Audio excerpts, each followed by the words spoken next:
Hello everybody and welcome back to another EP video. Before we get started, I noticed that over 60% of my viewers are currently not subscribed to the channel. So please make sure to hit that big red subscribe button down below if you haven't already. It's free and it helps me out a lot. Now let's get started with the video. Former President Donald Trump has blamed the election results on unfounded claims of fraud and malfeasance. But at the top levels of his campaign, a detailed autopsy report that circulated among his political aides paints a far different and more critical portrait of what led to his defeat.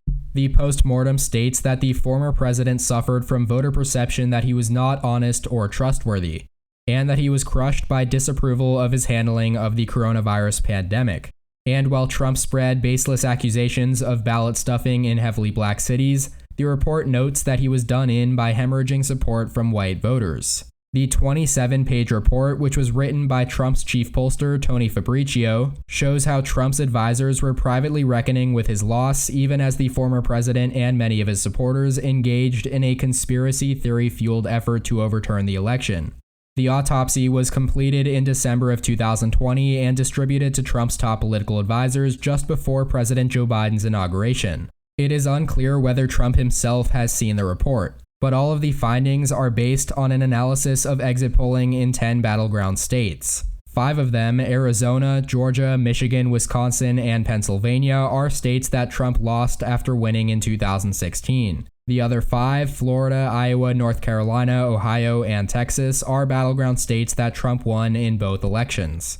Now, the report itself specifically zeroes in on an array of demographics where Trump suffered decisive reversals in 2020, including among white seniors, the same group that helped propel him to the White House in 2016. The autopsy also says that Trump saw the greatest erosion with white voters, particularly white men, and that he lost ground with almost every age group. Specifically, in the 5 states that flipped to Biden, Trump's biggest drop-off was among voters aged 18 to 29 and 65 and older. Additionally, suburban voters who bolted from Trump after 2016 also played a major role. The report says that the former president suffered a double-digit erosion with white college-educated voters across the board. And ultimately, the clear picture of the election presented in this report is a consensus widely shared by political professionals in both parties, just not by Trump and his legions of supporters.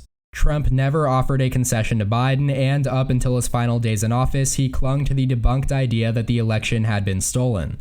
The autopsy makes clear that this kind of behavior and Trump's personal behavior all throughout the campaign cycle contributed to his defeat.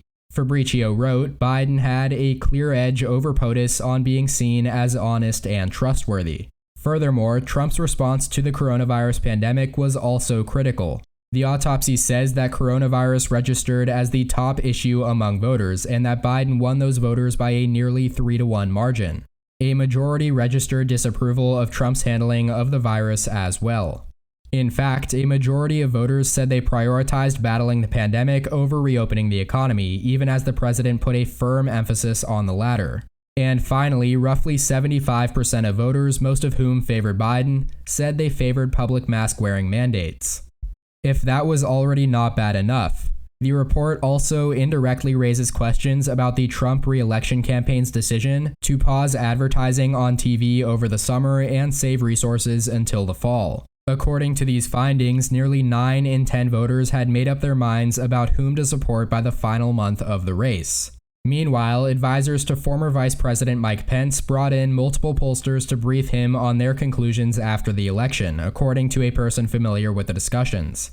Among the takeaways was that Trump was actually gaining during the final weeks of the race, and that his rallies were helping Republican candidates running in House and Senate races. But simultaneously, the pollsters also made clear that while there was substantial support for Trump's policies, there was also widespread exhaustion with the president over his character. And within Trump's inner circle, Fabrizio had long espoused the belief that Trump needed to prioritize the pandemic in order to win re-election. In fact, last summer, he penned a 79-page memo arguing that Trump needed to focus first on dealing with the pandemic, rather than reopening the economy, and he further recommended, among other things, that he should have been encouraging people to wear masks rather than mocking the practice. Now, we may never know whether or not former President Trump has taken these findings into account, but it's a little too late anyways. So that's all for today's video. I hope you all enjoyed. Please make sure to follow EP Official on all of my social medias linked in the description down below.